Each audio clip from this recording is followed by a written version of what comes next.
Good morning, students. So I am out today, but you're going to carry on like usual.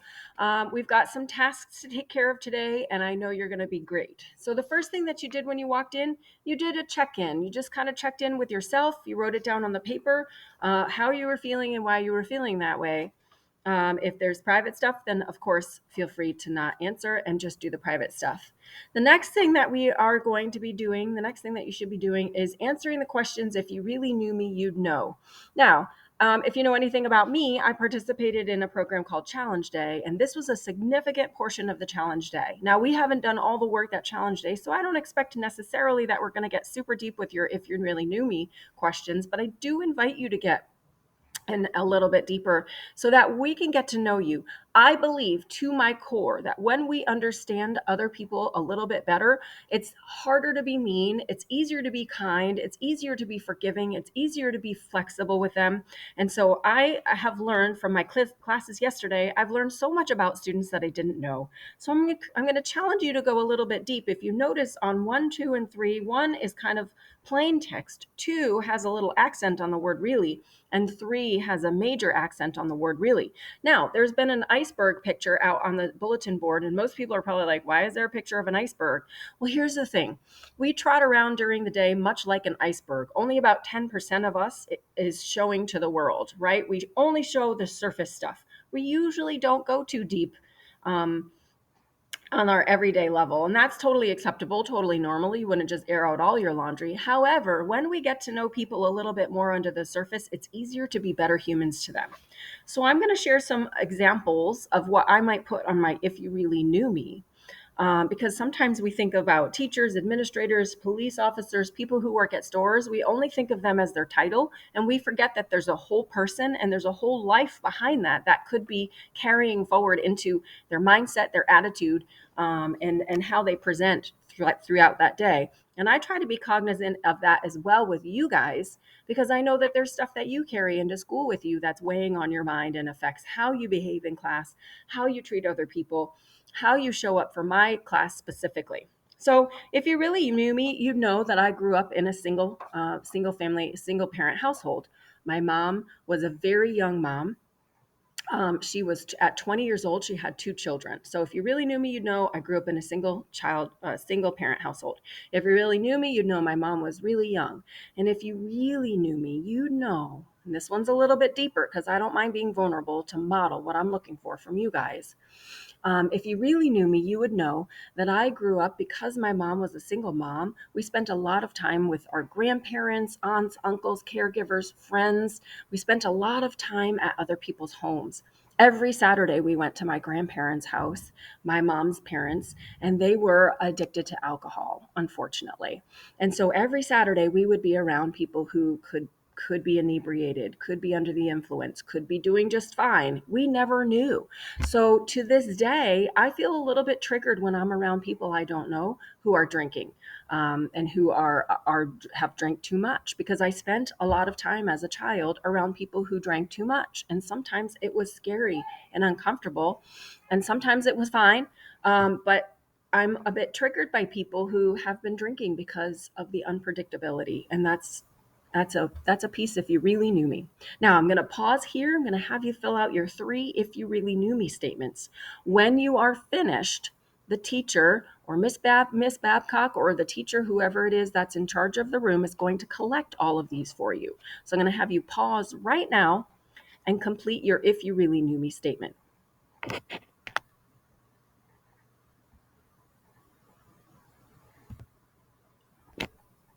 Okay.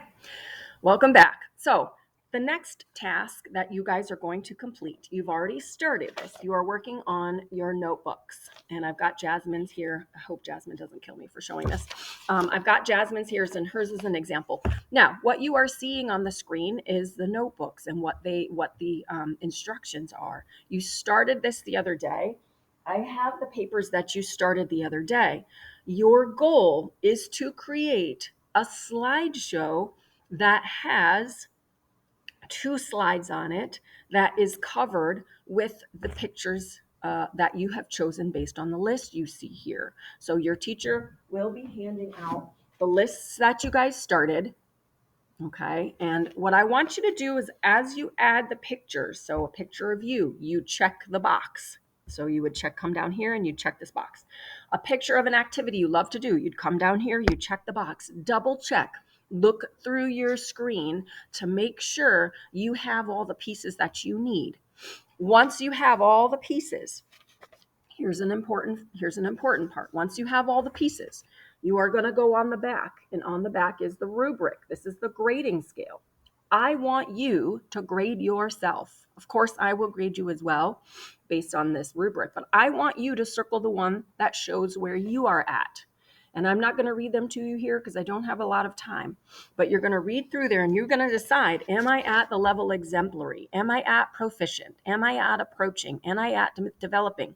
And it has to do with the number of images. And the thing that gets you to exemplary is you've done all the required pieces, the required and the self-selected. So you have a certain number and you've styled it a little bit. You haven't just dropped them on. There isn't a whole bunch of blank space. You've created the space nicely. That's what's going to get you to exemplary.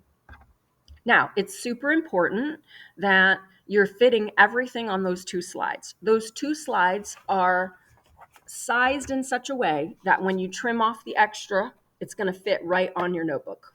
Okay, so we're not doing the way Miss Smith did, where you're cutting out all the images and placing them individually. You're going to print the two slides, trim the extra,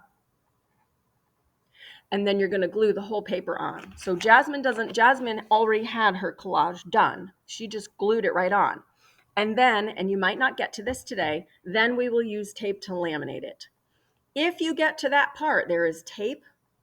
I've got glue sticks are up here. They'll be up on the little counter up on the top in front of the whiteboard, either on the little stand that has the phone jails on it or the other one, the brown cabinet. So you'll have glue stick, you'll have tape. We have scissors for you to cut the extra off, okay? Because the page is the size of like an 8 by 10 page, but your notebooks are 7 by 9. So you do have to cut a little extra off. But if you fit everything into those slides, the line will be very clear and you'll be able to easily cut them off. Okay. I would say probably get to that point and then we'll do the tape because the tape can be really messy. There's some techniques that I've learned over the year to keep them neat.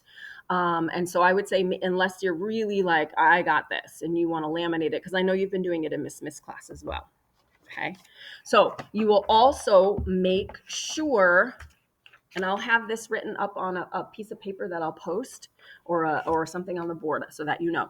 You'll also want to make sure to give this to the teacher or put it in your notebook, but probably best to give it to the teacher. Okay. Now you may grab any of the notebooks in any of the bins. It doesn't matter as long as it's not a notebook that someone else has already grabbed, but the third bin is going to be ours, block 3. So 1, 2, 3 from the left over, you will count. And so the task, again, you're finishing your do now. You're importing all the correct pictures that you need. You're grading yourself based on the rubric and turning that into the teacher. Let the teacher know when you're ready.